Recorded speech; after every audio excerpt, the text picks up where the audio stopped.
ਕਰਨਾ ਅਕਾਲੀ ਦਲ ਦਾ ਪੀਰ ਮੁਹੰਮਦ ਜੀ, ਅਕਾਲੀ ਦਲ ਨੂੰ ਕਿਉਂ ਲੱਗ ਰਿਹਾ ਕਿ ਬੇਵਜ੍ਹਾ ਇਹ ਪੂਰਾ ਵਿਵਾਦ ਖੜਾ ਕੀਤਾ ਜਾ ਰਿਹਾ ਹੈ? ਇਹ ਤੁਸੀਂ ਵੀ ਸਮਝਾ ਦਿਓ, ਕਿਉਂਕਿ ਕਾਂਗਰਸ ਤੇ ਆਮ ਆਦਮੀ ਪਾਰਟੀ ਕਹਿ ਰਹੀ ਹੈ ਕਿ ਦੇਸ਼ ਦੇ ਰਾਸ਼ਟਰਪਤੀ ਨੂੰ ਨਾ ਸੱਦਣਾ, ਉਹਨਾਂ ਦੇ ਹੱਥੋਂ ਉਦਘਾਟਨ ਨਾ ਕਰਵਾਉਣਾ, ਜੋ ਸੰਵਿਧਾਨਿਕ ਅਹੁਦੇ ਦੇ ਉੱਤੇ ਦੇਸ਼ ਦਾ ਸਭ ਤੋਂ ਵੱਡਾ ਸੰਵਿਧਾਨਿਕ ਅਹੁਦਾ ਉਸ ਦਾ ਅਪਮਾਨ ਹੋ ਰਿਹਾ ਦੇਸ਼ 'ਚ। ਦੇਖੋ ਜੀ, ਕਈ ਵਾਰ ਇਤਿਹਾਸ ਜਿਹੜਾ ਆਪਣੇ ਆਪ ਨੂੰ ਦੁਹਰਾ ਦਿੰਦਾ। ਅੱਜ ਪਾਰਲੀਮੈਂਟ ਦੇ ਉਦਘਾਟਨ ਦੀ ਚਰਚਾ ਆਪਾਂ ਕਰ ਰਹੇ ਹਾਂ ਕਿ 28 ਮਈ ਨੂੰ ਪਾਰਲੀਮੈਂਟ ਦਾ ਉਦਘਾਟਨ ਹੋਣਾ। ਤੇ ਗੌਰਵ ਜੀ, ਤੁਹਾਨੂੰ ਯਾਦ ਹੋਵੇਗਾ, ਤੁਸੀਂ ਉਦੋਂ ਛੋਟੀ ਉਮਰ 'ਚ ਹੋਵੋਗੇ ਸ਼ਾਇਦ, ਜਦੋਂ ਦਰਬਾਰ ਸਾਹਿਬ ਦੇ ਉੱਪਰ ਹਮਲਾ ਕੀਤਾ ਗਿਆ ਤਾਂ ਦੇਸ਼ ਦੇ ਰਾਸ਼ਟਰਪਤੀ ਨੇ ਕਿਹਾ ਕਿ ਮੈਨੂੰ ਤਾਂ ਪਤਾ ਹੀ ਨਹੀਂ ਸੀ, ਮੈਨੂੰ ਨਹੀਂ ਦੱਸਿਆ ਗਿਆ ਕਿ ਕਾਂਗਰਸ ਨੇ ਸ੍ਰੀ ਦਰਬਾਰ ਸਾਹਿਬ ਦੇ ਉੱਪਰ ਤੇ 37 ਹੋਰ ਗੁਰਧਾਮਾਂ ਦੇ ਉੱਤੇ ਹਮਲਾ ਕਰਨਾ ਸੀ, ਮੈਨੂੰ ਤਾਂ ਪਤਾ ਹੀ ਬਾਅਦ ਦੇ ਵਿੱਚ ਲੱਗਾ ਸਾਰੀ ਯੋਜਨਾ ਦਾ।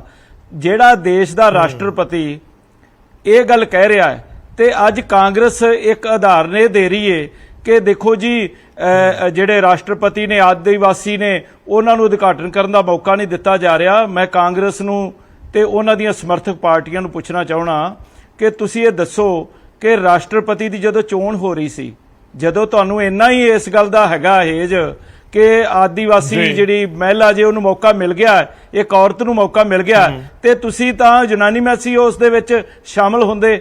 ਉਸ ਵਕਤ ਤੁਸੀਂ ਟਿਲ ਦਾ ਜ਼ੋਰ ਲਾਇਆ, ਹਰ ਪੱਧਰ ਦੀ ਹਰਕਤ ਕੀਤੀ ਕਿ ਜਿਹੜੀ ਨਹੀਂ ਸੀ ਕਰਨੀ ਚਾਹੀਦੀ, ਉਹਨਾਂ ਨੂੰ ਹਰਾਉਣ ਵਾਸਤੇ ਹਰ ਪੱਧਰ ਦਾ ਹਰਬਾ ਵਰਤਿਆ। ਤੇ ਅੱਜ ਤੁਸੀਂ ਇਹ ਗੱਲ ਕਹਿ ਰਹੇ ਹੋ ਕਿ ਦੇਖੋ ਜੀ, ਦੇਸ਼ ਦੇ ਰਾਸ਼ਟਰਪਤੀ ਦਾ ਅਪਮਾਨ ਹੋ ਰਿਹਾ। ਰਾਸ਼ਟਰਪਤੀ ਦਾ ਅਪਮਾਨ ਜਿੰਨਾ ਕਾਂਗਰਸ ਨੇ ਕੀਤਾ, ਜਿਵੇਂ ਉਹਨਾਂ ਨੂੰ ਉਹ ਵਰਤਦੇ ਰਹੇ ਨੇ ਰਾਸ਼ਟਰਪਤੀਆਂ ਨੂੰ, ਤੇ ਉਸ ਦੇ ਵਿੱਚ ਤੁਸੀਂ ਦੇਖੋ ਮੌਜੂਦਾ ਸਮੇਂ ਦੇ ਵਿੱਚ ਇੱਕ ਭਾਰਤੀ ਜਨਤਾ ਪਾਰਟੀ ਹੈ, ਉਹਨਾਂ ਦਾ ਇਸ ਵੇਲੇ ਬੋਲਬਾਲਾ ਇਸ ਪੱਧਰ ਦਾ ਹੈਗਾ ਕਿ ਉਹਨਾਂ ਨੇ ਇੱਕ ਯੋਜਨਾ ਬਣਾਈ ਕਿ ਨਵੀਂ ਪਾਰਲੀਮੈਂਟ ਬਣਾ ਦਿੱਤੀ ਜਾਵੇ ਦੇਸ਼ ਦੇ ਪ੍ਰਧਾਨ ਮੰਤਰੀ ਨਰਿੰਦਰ ਮੋਦੀ ਨੇ, ਤੇ ਉਹਨਾਂ ਨੂੰ ਇਸ ਗੱਲ ਦਾ ਚਾਅ ਹੈ ਕਿ ਮੈਂ ਉਦਘਾਟਨ ਕਰਨਾ। ਤੇ ਅਸੀਂ ਵੀ ਉਹਦੇ ਵਿੱਚ ਇਹ ਗੱਲ ਕਹੀ ਹੈ ਕਿ ਇਹਦੇ 'ਚ ਇਹਨੂੰ ਵਿਵਾਦ ਕਿਉਂ ਬਣਾਇਆ ਜਾ ਰਿਹਾ, ਜੇ ਉਹ ਉਦਘਾਟਨ ਕਰ ਲੈਣਗੇ ਤੇ ਫਿਰ ਕੀ ਹੋ ਜਾਏਗਾ। ਸੋ ਇਸ ਗੱਲ ਦੇ ਵਿੱਚ ਜਿਹੜਾ ਤੁਹਾਡੇ ਵਿਰੋਧੀ ਕਾਂਗਰਸ ਤੇ ਆਮ ਆਦਮੀ ਪਾਰਟੀ ਕਹਿ ਰਹੀ ਹੈ ਕਿ ਸੱਦ ਨਹੀਂ ਰਹੇ ਰਾਸ਼ਟਰਪਤੀ ਨੂੰ, ਤੁਹਾਨੂੰ ਲੱਗਦਾ ਕਿ ਕੋਈ ਦਿੱਕਤ ਨਹੀਂ ਇਸ ਦੇ ਵਿੱਚ ਕਿ ਰਾਸ਼ਟਰਪਤੀ ਨੂੰ ਸੱਦਿਆ ਨਹੀਂ ਤਾਂ ਅਕਾਲੀ ਦਲ ਨੂੰ ਕੋਈ ਦਿੱਕਤ ਨਹੀਂ ਲੱਗ ਰਹੀ? ਨਹੀਂ ਦੇਖੋ, ਮੈਨੂੰ ਲੱਗਦਾ ਕਿ ਰਾਸ਼ਟਰਪਤੀ ਵੀ ਆਉਣਗੇ, ਉਪ ਰਾਸ਼ਟਰਪਤੀ ਵੀ ਆਉਣਗੇ, ਕਸਟੋਡੀਅਨ ਹੁੰਦੇ ਨੇ ਜਿਹੜੇ ਸਪੀਕਰ ਹੁੰਦੇ ਨੇ ਪਾਰਲੀਮੈਂਟ ਦੇ, ਉਹ ਵੀ ਉੱਥੇ ਆਉਣਗੇ। ਇਸ ਸਾਰਿਆਂ ਨੇ ਆਉਣਾ, ਇਸ ਦੇ ਵਿੱਚ ਕੋਈ ਗੱਲ ਨਹੀਂ। ਪਰ ਮੇਨ ਗੱਲ ਇਹ ਆ ਕਿ ਕਾਂਗਰਸ ਨੇ ਜਿਹੜੀਆਂ ਪਿਛਲੇ ਸਮੇਂ ਦੇ ਵਿੱਚ ਵੱਡੀਆਂ ਗਲਤੀਆਂ ਕੀਤੀਆਂ, ਇਤਿਹਾਸਕ ਗਲਤੀਆਂ ਕੀਤੀਆਂ, ਤੇ ਅੱਜ ਇਸ ਮੌਕੇ ਦੇ ਉੱਤੇ ਅਸੀਂ ਕਿਉਂ ਅੱਜ ਕੋਡ ਕੀਤਾ ਇਸ ਗੱਲ ਨੂੰ? ਸ਼੍ਰੋਮਣੀ ਅਕਾਲੀ ਦਲ ਇਸ ਗੱਲ ਨੂੰ ਇਸ ਕਰਕੇ ਕੋਡ ਕਰ ਰਿਹਾ ਹੈ ਕਿ ਤੁਸੀਂ ਦੇਖੋ ਰਾਸ਼ਟਰਪਤੀ ਦੀ ਤੁਸੀਂ ਤੋਹੀਨ ਕਿਵੇਂ ਕੀਤੀ। ਤੁਸੀਂ ਤਾਂ ਲੋਕਾਂ ਦੇ ਕੋਲੋਂ, ਆਪਣੇ ਗੁੰਡਿਆਂ ਦੇ ਕੋਲੋਂ ਰਾਸ਼ਟਰਪਤੀ ਦੀ ਗੱਡੀ ਦੇ ਉੱਪਰ ਜਦੋਂ ਉਹ ਏਮਜ਼ ਦੇ ਵਿੱਚ ਜਿਹੜੇ ਉੱਥੇ ਪਤਾ ਲੈਣ ਗਏ, ਦੇਸ਼ ਦੀ ਪ੍ਰਧਾਨ ਮੰਤਰੀ ਜਦੋਂ ਇੰਜਰਡ ਸੀ, ਤਾਂ ਉਹਨਾਂ ਦੇ ਉੱਤੇ ਰੋੜੇ ਮਰਵਾਏ ਗਏ। ਇਹੋ ਜੀ ਪਾਰਟੀ ਜਿਹੜੀ ਅੱਜ ਉਹ ਆਪਣੇ ਕਿਸ ਮੂੰਹ ਦੇ ਨਾਲ ਇਹ ਕਹਿ ਸਕਦੀ ਹੈ ਕਿ ਦੇਖੋ ਜੀ ਰਾਸ਼ਟਰਪਤੀ ਦੀ ਬੜੀ ਤੋਹੀਨ ਹੋ ਰਹੀ ਹੈ। ਸੋ ਇਹੋ ਜਿਹੀਆਂ ਗੱਲਾਂ ਕਰਨ ਦੀ ਬਜਾਏ ਸੋਚਣ ਤੇ ਵਿਚਾਰਨ ਦੀ ਇਹ ਲੋੜ ਹੈ ਕਿ ਅਸੀਂ 21ਵੀਂ ਸਦੀ ਦੇ ਵਿੱਚ ਜਦੋਂ ਗੁਜ਼ਰ ਰਹੇ ਹਾਂ ਤੇ ਇਸ ਦੇਸ਼ ਦੇ ਵਿੱਚ ਜਿਹੜੀ ਬੇਰੁਜ਼ਗਾਰੀ ਦਾ ਮਸਲਾ ਹੈ, ਇਸ ਦੇਸ਼ ਦੇ ਅੰਦਰ ਪਾਰਲੀਮੈਂਟ ਤਾਂ ਚੱਲਣ ਹੀ ਨਹੀਂ ਦਿੰਦੇ ਲੋਕ।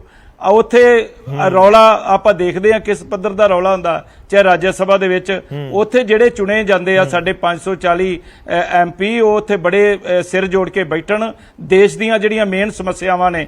ਅੱਜ ਆਮ ਆਦਮੀ ਜਿਹੜਾ, ਹੁਣ ਇਹ ਵੇਖੋ, ਆਮ ਆਦਮੀ ਕਿਤੇ ਇਹ ਨਾ ਸਮਝ ਲਿਓ ਪੰਜਾਬ ਵਾਲਾ ਜਿਹੜੀ ਸਰਕਾਰ ਚਲਾ ਰਹੀ, ਮੈਂ ਆਮ ਆਦਮੀ ਉਸ ਦੀ ਗੱਲ ਕਰ ਰਿਹਾ ਕਿ ਜਿਹੜਾ ਅੱਜ ਰੋਟੀ ਕੱਪੜੇ ਤੇ ਮਕਾਨ ਤੋਂ ਜਿਹੜਾ ਪਰੇਸ਼ਾਨ ਹੈ, ਬੇਰੁਜ਼ਗਾਰੀ ਤੋਂ ਪਰੇਸ਼ਾਨ ਹੈ, ਨਿਤਬਰਾ ਜ਼ਿੰਦਗੀ ਦੀਆਂ ਜਿਹੜੀਆਂ ਸਹੂਲਤਾਂ ਉਹਨੂੰ ਮਿਲਣੀਆਂ ਚਾਹੀਦੀਆਂ, ਆਪਾਂ ਜਵਾਬ ਲੈਣ ਦੀ ਕੋਸ਼ਿਸ਼ ਕਰਦੇ ਹਾਂ। ਜੈ ਜੀ ਪਰੇਸ਼ਾਨ ਹੈ, ਉਧਰ ਤੱਕ ਦੀ ਧਿਆਨ ਨਹੀਂ ਦਿੱਤਾ ਸੰਧੂ ਸਾਹਿਬ ਦਾ ਇੱਥੇ। ਜੀ ਸੰਧੂ ਸਾਹਿਬ ਦਾ ਜਵਾਬ ਜ਼ਰੂਰੀ ਹੈ। ਸੰਧੂ ਸਾਹਿਬ, ਦਲ ਨੂੰ ਪੂਛ ਨਾ ਬਣਾਓ ਬੀਜੇਪੀ ਦੀ, ਸ਼੍ਰੋਮਣੀ ਅਕਾਲੀ ਦਲ ਨੂੰ ਬੀਜੇਪੀ ਦੀ ਪੂਛ ਨਾ ਬਣਾਓ। ਤੁਹਾਡੇ ਤੋਂ ਰਿਐਕਸ਼ਨ ਲਵਾਂਗਾ ਜੀ। ਸੰਧੂ ਸਾਹਿਬ। ਗੌਰਵ ਜੀ, ਦੇਖੋ ਅੱਜ ਨਾ ਪੀਰ ਮੁਹੰਮਦ ਜੀ ਫਿਲਾਸਫਰ ਬਣ ਗਏ। ਦੇਖੋ, ਮੈਂ ਤੁਹਾਨੂੰ ਨਾ ਯਾਦ ਕਰਾਉਣਾ, ਚੀਮਾ ਸਾਹਿਬ ਨੇ ਅੱਜ ਹੀ ਇੱਕ ਬਿਆਨ ਦਿੱਤਾ ਵੀ ਜਿਹੜਾ ਸਾਨੂੰ ਨਾ ਇਹਨਾਂ ਨੂੰ ਜਾਣਾ ਚਾਹੀਦਾ ਤੇ ਅਸੀਂ ਜਾਵਾਂਗੇ ਜੀ। ਤੇ ਤੁਹਾਨੂੰ ਮੈਂ ਥੋੜਾ ਜਿਹਾ ਜਲੰਧਰ ਇਲੈਕਸ਼ਨ ਲੰਘੇ ਨੂੰ ਥੋੜਾ ਚਿਰ ਹੋਇਆ, ਚੀਮਾ ਜੀ ਨੇ ਨਾ ਇਲੈਕਸ਼ਨ ਹਾਰਨ ਤੋਂ ਬਾਅਦ ਇੱਕ ਤੁਹਾਡੇ ਹੀ ਮੇਰੇ ਖਿਆਲ ਚੈਨਲ ਤੇ ਬਿਆਨ ਦਿੱਤਾ ਸੀ ਵੀ ਜੇ ਅਸੀਂ ਤੇ ਬੀਜੇਪੀ ਰਲ ਜਾਂਦੇ ਤੇ ਸਾਡੀ 1.5 ਲੱਖ ਹੋਇਆ ਤੇ 1.5 ਲੱਖ ਉਹਨਾਂ ਦੀ ਵੋਟ ਹੈ ਤਾਂ ਅਸੀਂ ਰਲ ਕੇ ਨਾ ਜਿੱਤ ਸਕਦੇ ਸੀ ਸੀਟ। ਉਹਨਾਂ ਦਾ ਬੇਸਿਕਲੀ ਦਰਦ ਝਲਕਿਆ, ਕਹਿਣ ਤੋਂ ਭਾਵ ਸੀ ਵੀ ਅਸੀਂ ਦੁਬਾਰਾ ਇੱਕ ਹੋ ਜਾਈਏ।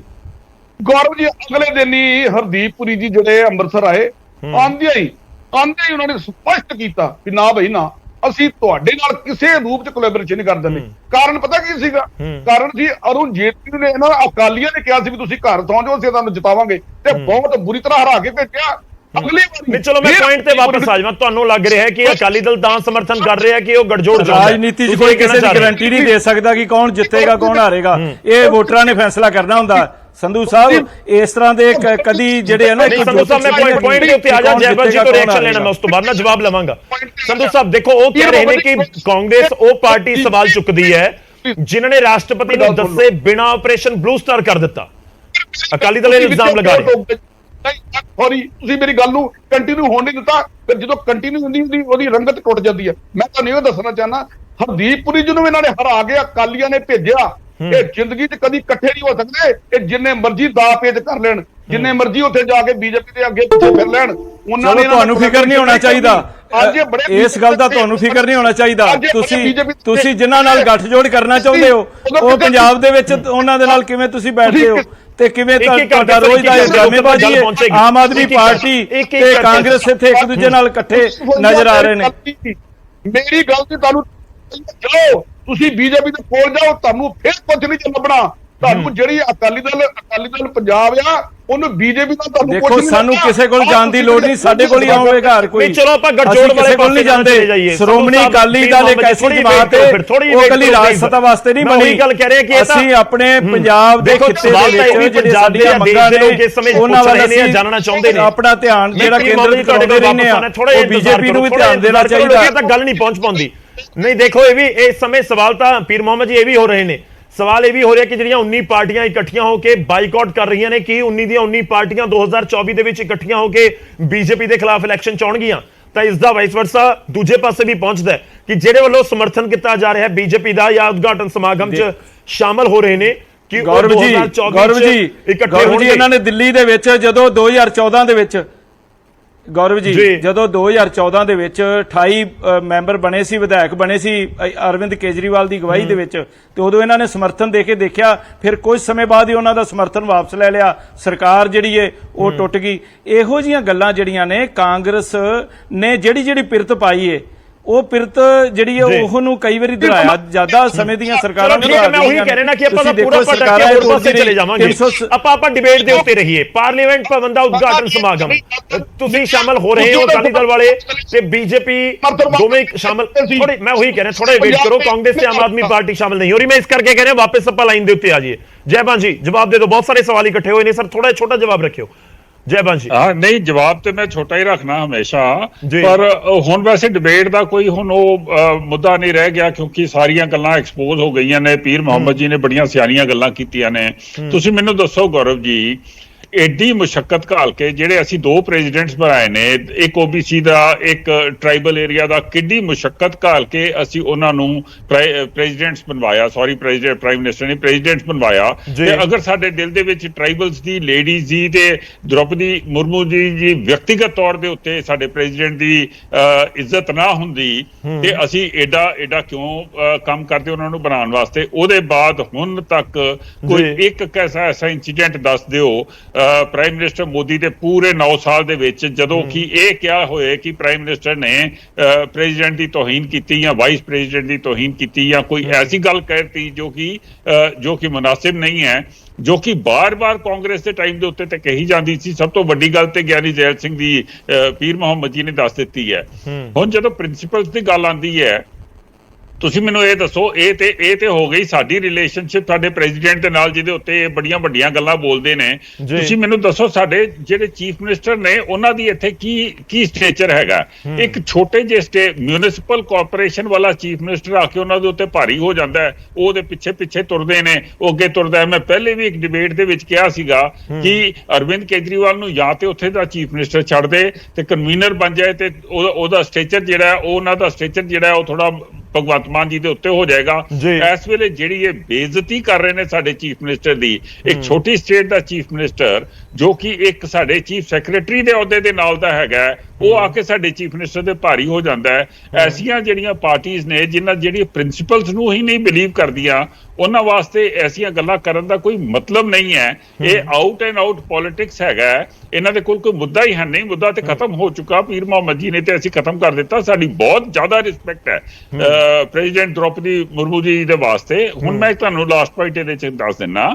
ਦੇਖੋ, ਜਿਹੜਾ ਇਹਦੀ ਇਨਵਾਈਟ ਹੈ ਨਾ, ਉਹ ਇਨਵਾਈਟ ਕੋਈ ਬੀਜੇਪੀ ਨਹੀਂ ਦੇ ਰਹੀ ਹੈ, ਇਨਵਾਈਟ ਦੇ ਰਿਹਾ ਹੈ speaker of the house. Speaker of the house ਜਿਹੜਾ ਉਹ ਵੀ ਅਪੋਲਿਟੀਕਲ ਹੁੰਦਾ ਹੈ। ਉਹਨੇ ਆਪਣੇ ਆਪ ਸੋਚ ਸਮਝ ਕੇ ਜੋ ਵੀ ਉਹਨੇ ਸੋਚਿਆ, ਜੋ ਉਹਨੂੰ ਠੀਕ ਲੱਗਿਆ, ਜੋ ਉਹਨਾਂ ਨੂੰ ਪ੍ਰੈਜ਼ੀਡੈਂਟਸ ਮਿਲੇ, ਉਹ ਬਿਰਲਾ ਜੀ ਨੇ ਉਹਨਾਂ ਦੇ ਉਸ ਦੇ ਹਿਸਾਬ ਦੇ ਨਾਲ ਉਹਨਾਂ ਨੇ ਇਹ ਕਰ ਦਿੱਤਾ। ਉਹਨਾਂ ਨੇ ਇਹ ਪੂਰਾ ਪ੍ਰੋਗਰਾਮ ਆਰਗੇਨਾਈਜ਼ ਕੀਤਾ। ਜਦੋਂ ਪ੍ਰੋਗਰਾਮ ਆਰਗੇਨਾਈਜ਼ ਹੋ ਰਿਹਾ ਸੀਗਾ, ਉਦੋਂ ਸਾਰੇ ਉੱਥੇ ਬੈਠੇ ਸੀ, ਉਦੋਂ ਤੇ ਕਿਸੇ ਨੇ ਕੁਝ ਨਹੀਂ ਕਿਹਾ। ਹੁਣ 3 ਦਿਨ ਰਹਿ ਗਏ ਤੇ ਹੁਣ ਇੱਥੇ ਆ ਕੇ ਇਹ ਰਾਜਨੀਤੀ ਕਰ ਰਹੇ ਨੇ। ਜੀ, ਰਾਸ਼ਟਰਪਤੀ ਦਾ ਨਾਮ ਤਾਂ ਨਹੀਂ ਹੈ ਨਾ ਜਿਹੜਾ ਤੁਸੀਂ ਇਨਵੀਟੇਸ਼ਨ ਕਹਿ ਰਹੇ ਹੋ। ਮੇਰੇ ਹੱਥ ਦੇ ਵਿੱਚ ਮੈਂ ਪ੍ਰਿੰਟ ਕੱਢ ਕੇ ਲੈ ਕੇ ਆਇਆ ਸੀ, ਜੋ ਬਹੁਤ ਵਾਇਰਲ ਵੀ ਹੋ ਰਿਹਾ। ਇਸ ਦੇ ਵਿੱਚ ਦੇਸ਼ ਦੇ ਪ੍ਰਧਾਨ ਮੰਤਰੀ ਦਾ ਨਾਮ ਹੈ, ਓਮ ਬਿਰਲਾ ਦਾ ਨਾਮ ਹੈ, ਸਪੀਕਰ ਨੇ ਸਾਡੇ ਲੋਕ ਸਭਾ ਦੇ, ਤੇ ਉਸ ਤੋਂ ਬਾਅਦ RSVP ਦੇ ਵਿੱਚ ਉਤਪਲ ਕੁਮਾਰ ਸਿੰਘ ਹੈ, ਸੈਕਟਰੀ ਜਨਰਲ ਨੇ ਲੋਕ ਸਭਾ ਦੇ, ਪਰ ਰਾਸ਼ਟਰਪਤੀ ਦਾ ਨਾਮ ਨਹੀਂ ਹੈ। ਆਮ ਤੌਰ ਤੇ ਜਿਹੜੇ ਇਨਵੀਟੇਸ਼ਨਸ ਹੁੰਦੇ ਨੇ ਜਾਂ ਇਸ ਤਰੀਕੇ ਦੇ ਸਮਾਗਮ ਹੁੰਦੇ ਨੇ, ਉਹਨਾਂ ਦੇ ਵਿੱਚ ਹੁੰਦਾ ਹੈ ਕਿ ਚੀਫ ਗੈਸਟ ਇਹ ਹੋਣਗੇ, ਗੈਸਟ ਆਫ ਆਨਰ ਇਹ ਹੋਣਗੇ। ਇਸ ਤਰੀਕੇ ਨਾਲ ਕੈਟਾਗਰਾਈਜ਼ ਕਰਕੇ ਹੋ ਸਕਦਾ ਕਿ ਇਹ ਬਹੁਤ ਵੱਡਾ ਸਮਾਗਮ ਹੈ, ਇਸ ਦੇ ਵਿੱਚ ਕੁਝ ਅਲੱਗ ਅਲਫਾਜ਼ ਵਰਤੇ ਜਾਣ, ਪਰ ਰਾਸ਼ਟਰਪਤੀ ਦਾ ਜ਼ਿਕਰ ਨਹੀਂ ਹੈ। ਦੇਖੋ ਇਸ ਗੱਲ ਦੇ ਉੱਤੇ ਪੂਰੀ ਚਰਚਾ ਹੋਏਗੀ। ਚਰਚਾ ਪੂਰੀ ਅਸੀਂ ਜਾਣਦੇ ਨਹੀਂ। ਇੱਕ ਕਨਸਟੀਟਿਊਸ਼ਨਲ ਹੈਡ ਹੈ, ਇੱਕ ਡੈਮੋਕ੍ਰੇਸੀ ਹੈ। ਆਫਟਰ ਆਲ ਇਹ ਲਾਅ ਮੇਕਿੰਗ ਇੱਕ ਆਰਗੇਨਾਈਜੇਸ਼ਨ ਹੈਗੀ ਹੈ। ਤੇ ਮੈਂ ਤੇ ਇਹ ਕਹਿਣਾ, ਬਸ ਐਡਾ ਕਹਿਣਾ ਕਿ ਇਹਨਾਂ ਪਾਰਟੀਆਂ ਨੂੰ ਪਹਿਲੇ ਅਟੈਂਡ ਕਰ ਲੈਂਦੇ, ਬਾਅਦ ਦੇ ਵਿੱਚ ਜਿਹੜੀ ਹੈਗੀ ਹੈ ਗੱਲਬਾਤ ਉਹਦੀ ਹੋ ਸਕਦੀ ਸੀਗੀ। ਤੁਸੀਂ ਇਸ ਵੇਲੇ ਜਦੋਂ ਪੂਰੀ ਦੁਨੀਆ ਦੇਖ ਰਹੀ ਹੈ ਸਾਨੂੰ, ਉਦੋਂ ਤੇ ਇੱਕ ਤਰ੍ਹਾਂ ਦੀ ਇੱਕ ਨੈਸ਼ਨਲਿਜ਼ਮ ਤੇ ਆਪਣਾ ਇਕੱਠ ਦਿਖਾ ਦਿਓ ਨਾ। ਉਦੋਂ ਇਹ ਸਾਰਾ ਤਮਾਸ਼ਾ ਕਰਕੇ ਤੇ ਪੂਰੀ ਇਸ ਫੰਕਸ਼ਨ ਨੂੰ ਡੀਰੇਲ ਕਰਨ ਦੀ, ਵੈਸੇ ਤੇ ਡੀਰੇਲ ਹੋਏਗੀ ਨਹੀਂ। ਕਿੰਨੇ ਕੁ ਬੰਦੇ ਨੇ ਇਹਨਾਂ ਤੇ ਇਕੱਠੇ ਮਲਾਮਲੂਕ ਹੈ, ਕੁਛ ਵੀ 100 ਕੋਲੋਂ ਵੀ ਘੱਟ ਨੇ।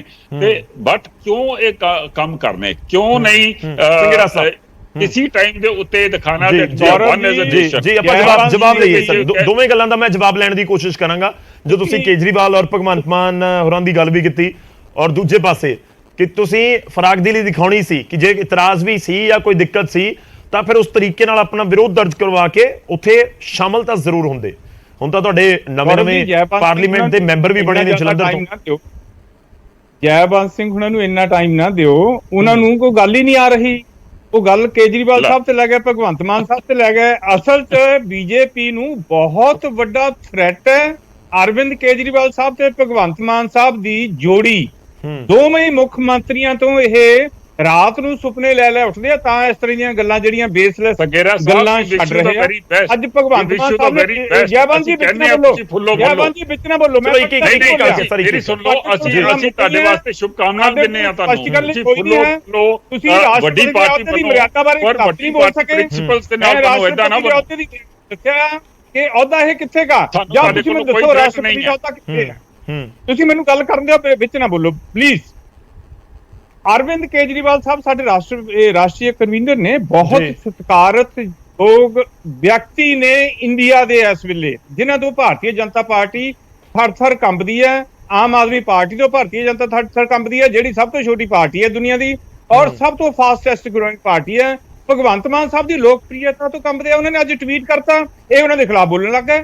ਟਵੀਟ ਸਹੀ ਕੀਤਾ ਮੁੱਖ ਮੰਤਰੀ ਸਾਹਿਬ ਨੇ। ਉਹਨਾਂ ਨੇ ਕਿਹਾ ਜੋ ਮਰਿਆਦਾ ਦੀ ਨਹੀਂ ਪਾਲਣਾ ਕਰ ਰਹੇ ਤਾਂ ਅਸੀਂ ਉੱਥੇ ਹੀ ਕਰਨਾ। ਅਸੀਂ ਵਿਰੋਧ ਕਰ ਰਹੇ ਹਾਂ, 19 ਸਿਆਸੀ ਪਾਰਟੀਆਂ ਵਿਰੋਧ ਕਰ ਰਹੀਆਂ। ਔਰ ਗੌਰਵ ਜੀ, ਗੱਲ ਇਹ ਨਹੀਂ ਹੈ, ਇਹ ਹੁਣ ਬਾਰ-ਬਾਰ ਇਸੇ ਗੱਲ ਤੇ ਆ ਜਾਂਦੇ ਆ ਕਿ ਪਹਿਲਾਂ ਨਹੀਂ ਦੱਸਿਆ। ਹੁਣ ਕੀ ਹੋ ਗਿਆ? ਪਹਿਲਾਂ ਤੋਂ ਵੀ ਦੱਸਿਆ ਆ, ਮੀਡੀਆ 'ਚ ਨਹੀਂ ਗਏ। ਪਹਿਲਾਂ ਤੋਂ ਵੀ ਇਹਨਾਂ ਦੇ ਸਾਰਿਆਂ ਨੂੰ ਜ਼ੁਬਾਨੀ ਵੀ ਉਸ ਤਰ੍ਹਾਂ ਵੀ ਕਰਦੇ ਰਹੇ ਆ ਕਿ ਉਹ ਰਾਸ਼ਟਰਪਤੀ ਤੋਂ ਕਰਵਾਓ। ਬਹੁਤ ਵੱਡਾ ਦਿਨ ਹੈ ਇਹ, 28 ਮਈ 2023 ਤੁਸੀਂ ਉਸ ਵਾਲੇ ਪਾਸੇ ਖੜੇ ਹੋ। ਮੈਂ ਵਿਚਾਲੇ ਤੁਹਾਨੂੰ ਰੋਕ ਰਿਹਾ। ਉਸ ਵਾਲੇ ਪਾਸੇ ਖੜੇ ਹੋ ਜਿਨ੍ਹਾਂ ਦੇ ਉੱਤੇ ਬੀਜੇਪੀ ਇਲਜ਼ਾਮ ਲਗਾ ਰਹੀ ਹੈ ਕਿ ਰਵਾਇਤਾਂ ਇਹਨਾਂ ਨੇ ਹੀ ਤੋੜੀਆਂ ਹੋਈਆਂ ਨੇ। ਕਾਂਗਰਸ ਵਾਲੇ ਪਾਸੇ ਨਹੀਂ, ਇਹਨਾਂ ਦਾ ਹੱਥ ਫੜਿਆ ਹੋਇਆ ਕਿਸੇ ਨੇ। ਜੇ ਰਵਾਇਤਾਂ ਨੂੰ ਕਰ ਲੈ, ਰਵਾਇਤਾਂ ਤਾਂ ਇਹ ਗਲਤ ਪਾ ਰਹੇ ਨੇ, ਬਿਲਕੁਲ ਡੈਮੋਕ੍ਰੇਸੀ ਦਾ ਘਾਣ ਕਰ ਰਹੇ ਨੇ। ਇਹ ਸੁਪਰੀਮ ਕੋਰਟ ਨੂੰ ਕੁਝ ਨਹੀਂ ਸਮਝਦੇ, ਇਹ ਹਾਈ ਕੋਰਟ ਨੂੰ ਕੁਝ ਨਹੀਂ ਸਮਝਦੇ, ਇਹ ਇਲੈਕਸ਼ਨ ਕਮਿਸ਼ਨ ਨੂੰ ਕੁਝ ਨਹੀਂ ਸਮਝਦੇ। ਸੁਪਰੀਮ ਕੋਰਟ ਨੇ ਫੈਸਲਾ ਕੀਤਾ ਕਿ ਦਿੱਲੀ 'ਚ ਸਰਕਾਰ ਚੁਣੀ ਹੋਈ ਆ, ਤੇ ਚੁਣੀ ਕਾਹਦੇ ਲਈ ਹੈ? ਅਰਵਿੰਦ ਕੇਜਰੀਵਾਲ ਸਾਹਿਬ ਜੇ ਮੁੱਖ ਮੰਤਰੀ ਹੈ ਤਾਂ ਮੁੱਖ ਮੰਤਰੀ ਬਣਾਏ ਕਾਹਦੇ ਲਈ ਆ? ਜੇ ਉਹ ਕਿਸੇ ਨੂੰ ਟ੍ਰਾਂਸਫਰ ਵੀ ਨਹੀਂ ਕਰ ਸਕਦੇ। ਤੁਸੀਂ ਲੈਫਟੀਨੈਂਟ ਗਵਰਨਰ ਤੋਂ, ਆਪਣੇ ਇੱਕ ਸਟੂਕ ਤੋਂ ਹੀ, ਇੱਕ ਆਪਣੀ ਰਬੜ ਸਟੈਂਪ ਤੋਂ ਹੀ ਸਾਰਾ ਕੁਝ ਕੇਂਦਰ ਸਰਕਾਰ ਨੇ ਦਿੱਲੀ ਸਰਕਾਰ ਚਲਾਉਣੀ ਆ, ਠੀਕ ਹੈ। ਕੇਂਦਰ ਸਰਕਾਰ ਨੇ ਇੱਕ ਬਾਬੂ ਦੀ ਬਦਲੀ ਆ, ਉਹ ਕੀ ਕਰਨੀ ਹੈ? ਤਾਂ ਗੱਲ ਇਹਨਾਂ ਨੇ ਉਹਦੇ ਵਿੱਚ ਵੀ ਇੜਕੇ ਡਾਉਣੇ ਸ਼ੁਰੂ ਕਰਤੇ ਆ। ਇਹ ਸੰਵਿਧਾਨ ਦੀ ਉਲੰਘਣਾ ਕਰਨ ਦੇ ਆਦੀ ਹੋ ਗਏ ਨੇ ਪ੍ਰਧਾਨ ਮੰਤਰੀ ਚਲੋ ਆਪਾਂ ਸਾਹਿਬ, ਜਵਾਬ ਭਾਰਤੀ ਲਈਏ ਜਨਤਾ ਸਰ। ਪਾਰਟੀ। ਇਹ ਧੱਜੀਆਂ ਲਾ ਰਹੇ ਨੇ। ਦੇਖੋ ਸੰਘੇੜਾ ਸਾਹਿਬ